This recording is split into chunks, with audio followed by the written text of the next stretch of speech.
This is Season 2, Episode 3 of the UK Thrashers radio show. We're kicking off tonight with the new single from RipTide. This is Smoke. Inhale the smoke.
Blacken the sun.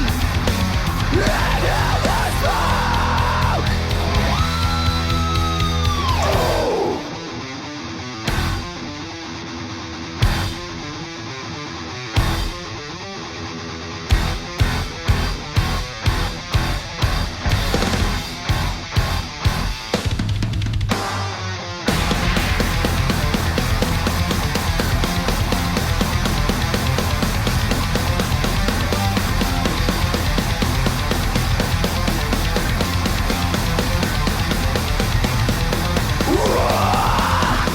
Open your eyes. Witness the bullet man behind the disguise. Smoke destroys the land. Open your eyes. Witness the bullet man behind the disguise. Smoke destroys the land.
Inhale the smoke. When there is nowhere to run. Inhale the smoke. Look louder, blacken the sun.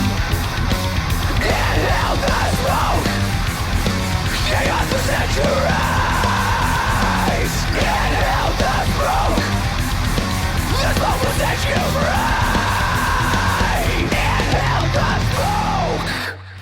And that was RipTide RipTide and their new single Smoke, a band that taken the UK scene by storm at the moment, but here's a band that have been taking the UK scene by storm since about 1985. This is their single from last September. This is Holosade and this is Rise.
Darlington's Holosade there. They've been in the studio, recorded a new album which will hopefully be out later this year.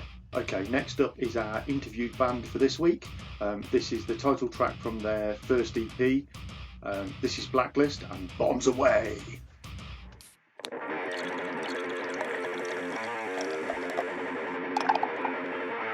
Slam your glass on the bar as you turn your shot. Energy and liquor, so you'll never stop. Drink so much that it out your fucking mind. Drink it till it makes you completely fucking blind. That liquid from Germany drops in a drink that makes you fly. Accelerate your consumption. Totally dry. The stag, logo of the hunt. Drinking from the bottle don't feel like a runt. It doesn't freeze, it lifts and flies. It's all a Thursday metal at night. That liquid from Germany drops in a drink that makes you fly. Accelerating your consumption. Totally dry.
Okay, this week our guests in the virtual studio are Blackpool's Blacklist. Welcome to the show, guys. Please introduce yourselves, say what you do in the band, and introduce your missing members as well.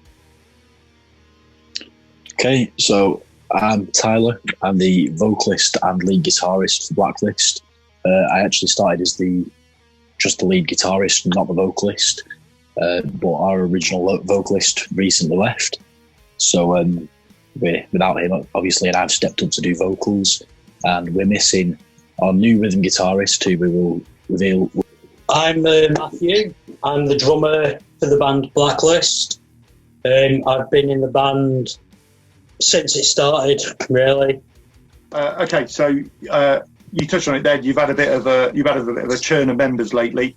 Obviously, Tyler, you picked up vocals. You were hunting. I saw a few Facebook posts looking to backfill some of the vacant slots. I take it from that previous comment that that's gone quite successful, and you've got a new member. We have, yeah. So a good friend of mine for the past 6 years, I'd say, a guy called Danny. He sent us some audition tapes of him playing through our EP on guitar, just playing all the rhythm parts, and he learned them all in like 2 days and sent the videos the day after, and we were all extremely impressed. And having jammed with him, myself and Curtis jamming with him in the past as well, we know that we gel together and we fit together as a band. So we've agreed to let Danny play rhythm guitar, Blacklist. Ah, brilliant. So and it sounds like he's a mate as well, so that makes life a lot easier than bringing in an unknown into the band and kind of upsetting the dynamics and all that sort of stuff as well. Ah, cool. Yeah, exactly that. I mean, about a week after we put the post out saying that we were looking for a new guitarist, we went into lockdown anyway. So it's not like many people could come and actually audition. So we just did video auditions with people, and we got quite a few people interested. But the only person that we thought like had the skills and would have fit the band, as not only with playing with us but aesthetically as well, was Danny. Okay, so back to the beginning. How long have you guys been around? I guess kind of where did the name come from? I jokingly put in my question to you, is it a blatant Exodus rip-off, or did it come from somewhere else? Well, you'd be right. It is a blatant Exodus name brand. We spent about 3 weeks trying to come up with a name, and we just couldn't. And then one day I was listening to Exodus, and I thought Blacklist would be a good name for a band. So I suggested it to the other guys, and they all agreed. So how long ago? You know, obviously you've done one kind of demo EP. How long have you guys been together?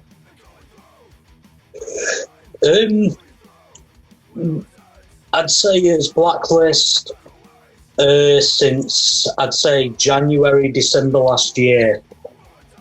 But before that, we were a band called Keghammer, and that just didn't go well. But whatever we wrote for that, we put into Blacklist. What was that called? Sorry, Keghammer. Yeah. Okay. Yeah.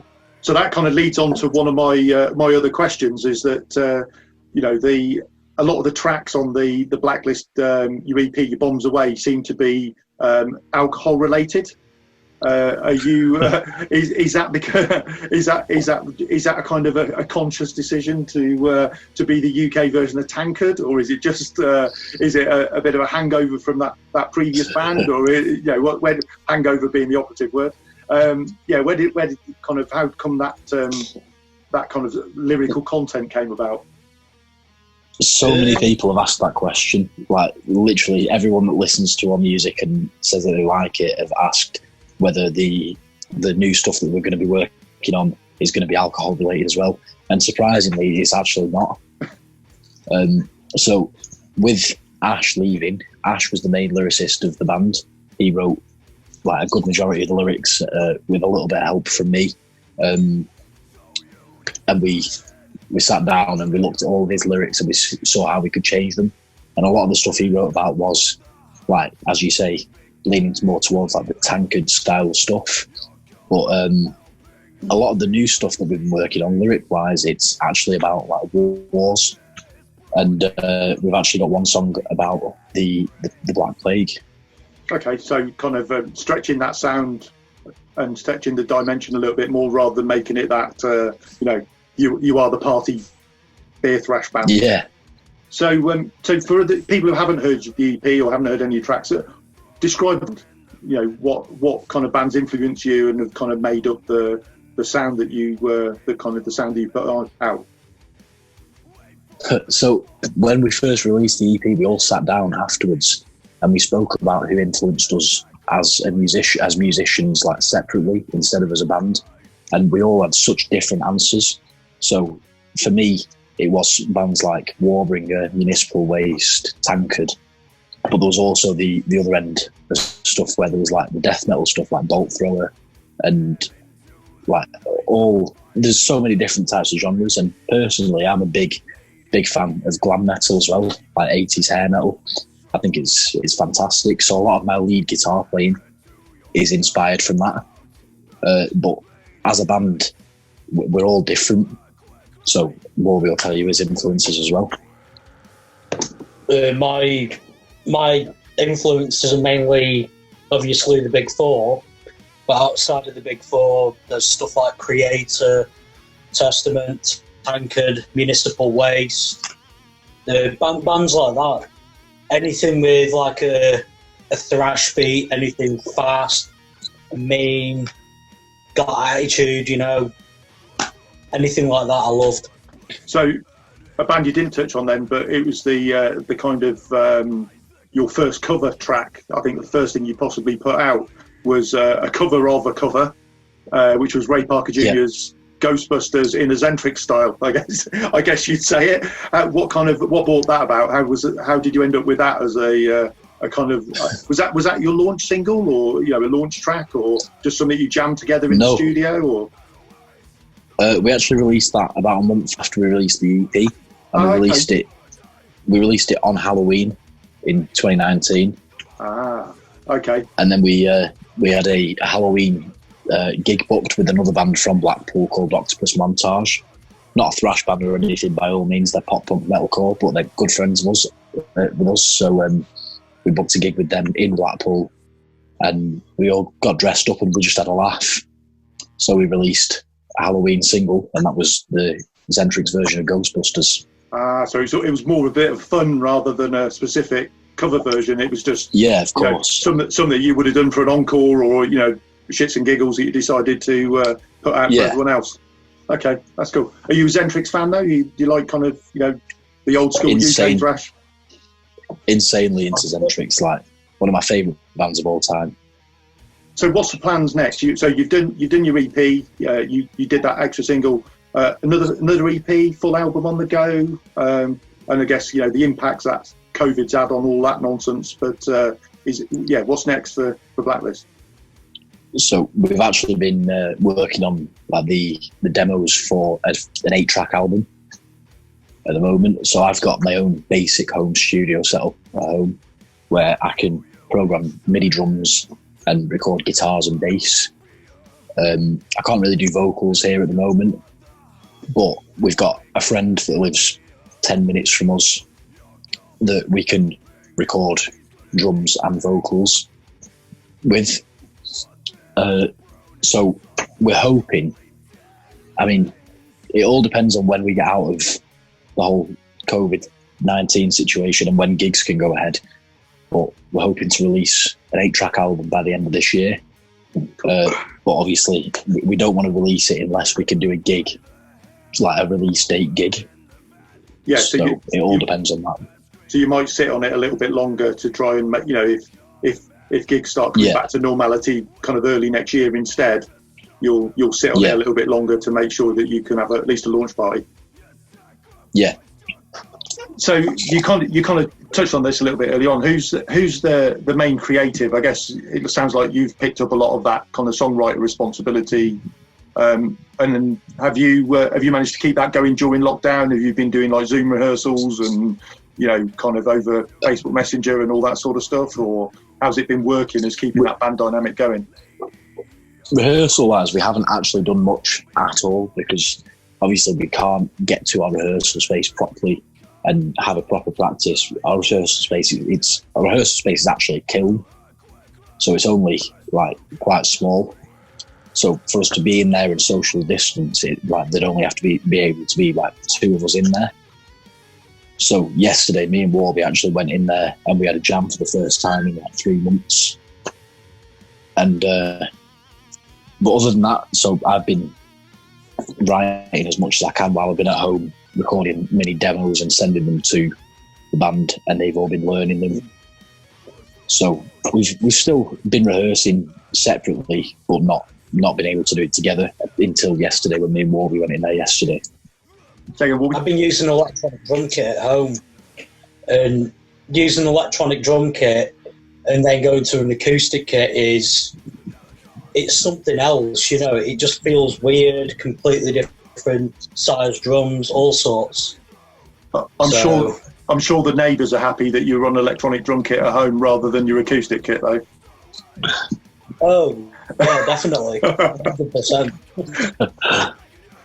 We kind of touched on gigs, but what's the Blackpool scene like? Are you obviously you're not far down the road from kind of Manchester, Liverpool, and all that sort of stuff. Well, what's Blackpool itself like? Have you got a pretty good scene there? Is there plenty of venues and followers, or is it a bit kind of arse end of nowhere and Honestly, there's next to no scene in Blackpool music wise. There's about, I'd say, 6-7 originals bands in Blackpool, and 5 of them, maybe 4 are like metalcore bands. So if we had a scene in general, it'd be a metalcore scene, which is a shame because it's not for me at all, metalcore. And from what I can think of, really, there's only actually 2 venues that actually have any decent live music. And one of those is the Waterloo Music Bar. They have bands on constantly, all the time. Not so much local bands anymore. They used to, but now they've got like quite big bands going in there. They had Zentrix a few months ago. And there's Bootleg Social Club as well, which is just a small pub that's downstairs, like in like a basement. And we play most of our gigs that are in Blackpool in there because there's just such a nice atmosphere in there because of it being so small. It gets completely packed. It's just nice to see so many people getting into a small space to support their local music scene or what lack thereof. Do you get any other kind of bigger bands through, or do they, do you find that's a problem? Is that everyone stops at Manchester? Does Liverpool maybe Manchester, and then carries on the heading a lot of the time, north or south? Yeah, a lot of the time the closest we get is like Manchester, Liverpool, sometimes even like Cardiff, depending on the bands, which is a shame. But I suppose there's not enough like metalheads around Blackpool, in and around Blackpool, for there to be big metal gigs here anyway. And venue-wise, there's not many big venues that they could use. So what about Manchester? You managed to get any gigs in? You played any of the 0161 gigs or anything like that? Have you managed to get over that side? We haven't yet, but I've been speaking to James Bennett from the 0161 underground scene page and everything, and he seems to like our music, and he seems to want to get us on an 0161 event as soon as possible, but obviously at the moment it's impossible. So what about other bands? You were on the agenda to support Virus, weren't you? Yeah, so I got a message from Coke from Virus one day, who he told me that he liked our music and that he'd love for us to support Virus on their upcoming tour for their Evolution Apocalypse album that should be out around now, I think. But they only had a few tour dates in mind and none of them were accessible for us. So I said to him, let me speak to some people I know in Blackpool and I'll try and get a gig booked in Blackpool for us to support you on. And so I spoke to the promoter from Bootleg Social in Blackpool and he gave us free rein, gave us the date, said we can do whatever we want, whatever time we want, charge whatever we want on the door. All the money goes to Virus or goes to Virus and us. Yeah. And so Virus agreed with that and their manager Chris Heap agreed with that. And we set a date and everything. It was meant to be, I think it was the 26th or the 24th of May, I think it was, or March, something beginning with an M, I think. And then obviously the whole all went to shit. COVID-19 situation. Yeah, we've not rescheduled a date yet because obviously we don't know when gigs can be like back to normal or anything. But from what I know, it's still going ahead eventually. So you kind of you discussed locally that you've got you haven't got many bands. You've got a bit of metalcore. You've got kind of another few bands. What about in the wider scene? Is there anyone you fancy other than Virus? Obviously, getting out and supporting. What up and coming bands in the, I guess in the greater area would you like to get on board with? Oh, Warby's kind of got a bit excited there. Oh, there's a few good bands I really want to see, and I'm supporting them. Havoc is one of them. And obviously Evil. I'm a big fan of both those bands, but I've not seen Evil in years, and I'd like to go and see them again because I think they're really underrated. Personally, I wanted to see them. I think it was 2007 or 9. They had, I think it was the Skull or something album. They had an album release date in Manchester and they had to cancel it because someone was leaving the band. and I was really gutted about that. You'll know yourself. Well, you're probably the most popular person in the whole world, Warby, because most drummers are in about 6 bands. Are you only in one? Two. Just the two. It seems to be it seems to be a common theme. Two is enough for me. Two is enough for me. I've no time for any more. So social media. Do you want to have a shout out? You know, where do people find you? Where do people talk to you? How do we get involved? See what you're up to, all that sort of good stuff. Go for it. Go for the full pitch. Okay, you can get us on Facebook at facebook.com/Blacklist Metal. That's literally the easiest Facebook link ever. If you can't be asked typing that, you really shouldn't be on social media in the first place, to be honest. Instagram, also pretty easy. Instagram, to be fair. Our Instagram's just at blacklist_band_UK. That's about it social media wise. We don't really bother with Twitter or anything. I think this is a bit of a waste of time, in my opinion. And Spotify, we're not the easiest to find on Spotify, because obviously if you type in Blacklist, the first thing that comes up is there's a lot of rap groups called Blacklist, and then after that you get Exodus's Blacklist. So the easiest way to find us on Spotify is to type in Blacklist Bombs Away, and then you'll find our debut EP, and just click go to artists from there. Same with Amazon Music, Apple Music and all those. And YouTube is just Blacklist Metal. Cool. And how do you find social media? Is it a kind of is it a necessary evil in the current climate? You know, I had a good chat with Liam and the Health Vector guys about this the other day. Is it a struggle to get yourself noticed amongst thousands of posts? Is it nearly a full-time job in itself? I wouldn't say it's hard as such. I spend a lot of my time, especially at the moment, with nothing to do because I'm not at work because of the whole coronavirus situation. I spend a lot of my time promoting us on Facebook by just sharing our posts to all different groups. Like obviously there's the one that you won with Liam from Health Acted. Is it Worldwide Metal Nurture? Yeah. That group's a big help. We get a lot of interaction from that group. As such, then there's pages like Heaps of Metal. John Badger obviously has the Badger Fest group, where we're not playing Badger Fest this year. We hope to play at some point, and he's so kind to let us post in his group, even though we're not on the actual lineup. There's so many different pages that underground and local bands can post in that. It really is. It doesn't seem like a chore as much as it does a hobby, because you post in there and so many people interact with you, and so many people say to you, "Oh, I like this about your band. It's different. Is there anywhere I can get some merch?" And we've actually had quite a lot of merch orders and CD orders from people all over the world because of posting in those groups. I was about to say you've kind of over the kind of lockdown you've sorted out patches. I think your pre-order for t-shirts finishes today, or was just finished. Yeah, today. it actually finished a few hours ago. Yeah. So has the uptake been quite good? Have you managed to shift a bit of merch and got kind of a lot of people interested? Yeah. So we've got the patches already. We ordered quite a limited amount of them because we don't know how well they're going to sell.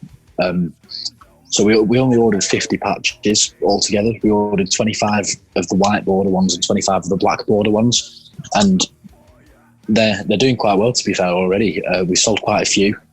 We're going to be doing a giveaway on one of them, of either colour, in the next few days as well, just like we did with the t-shirt. That I think it was Gary something that won that on.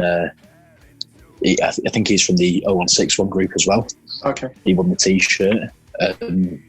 So altogether, we sold about 30 t-shirts, which I really wasn't expecting to do in such a short space of time, because we only had the t-shirts up for about 3 weeks. And I'm over the moon with how many people have supported us by buying them.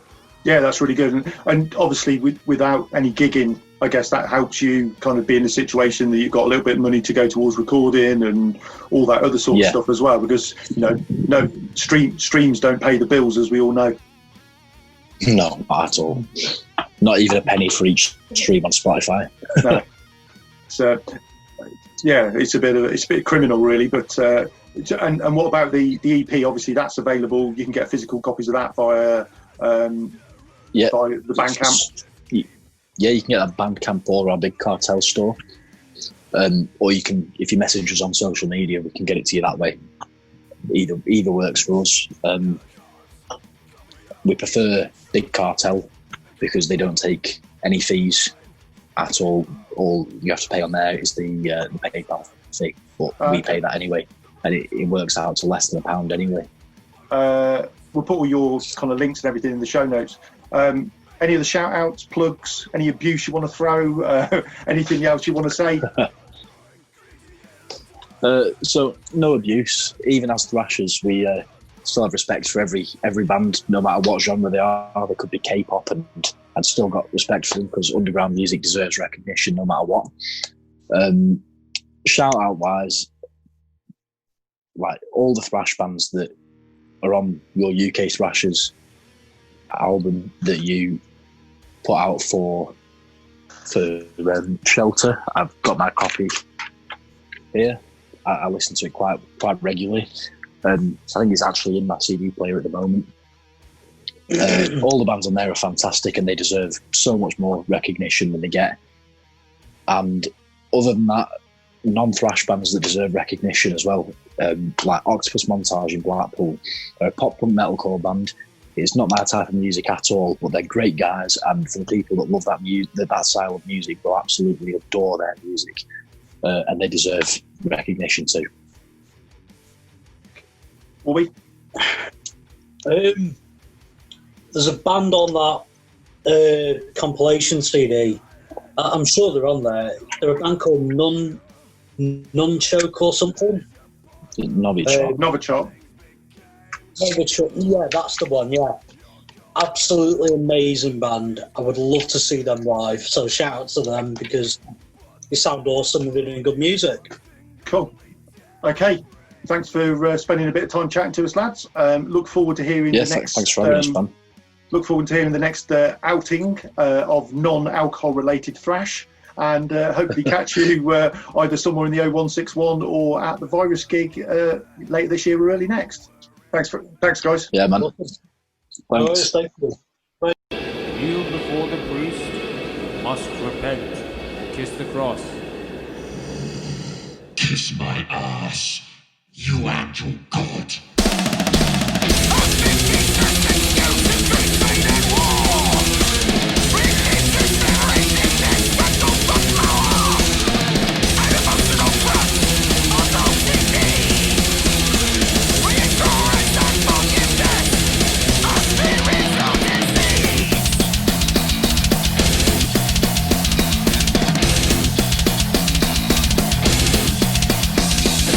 Burn!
and that was Where Is Your God from Son of the Enders Night.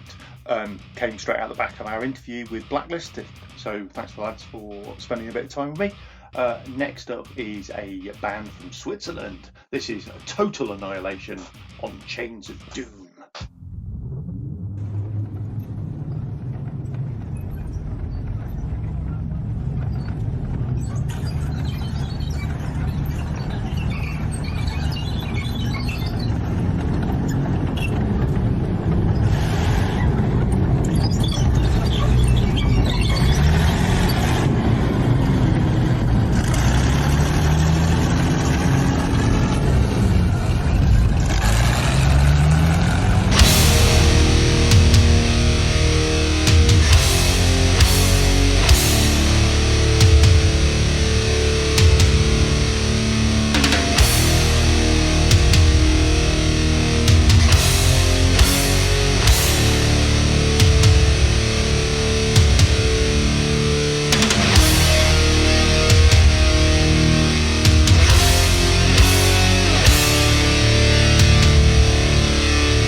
So that was Total Annihilation and the title track of their On Chains of Doom 2020 album. Next up is another single from a 2020 album. This is Funeral Depths and this is DeathStorm.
So that was DeathStorm and the first of their singles from their new For Dreadshell Rain album, which is due out at the end of July.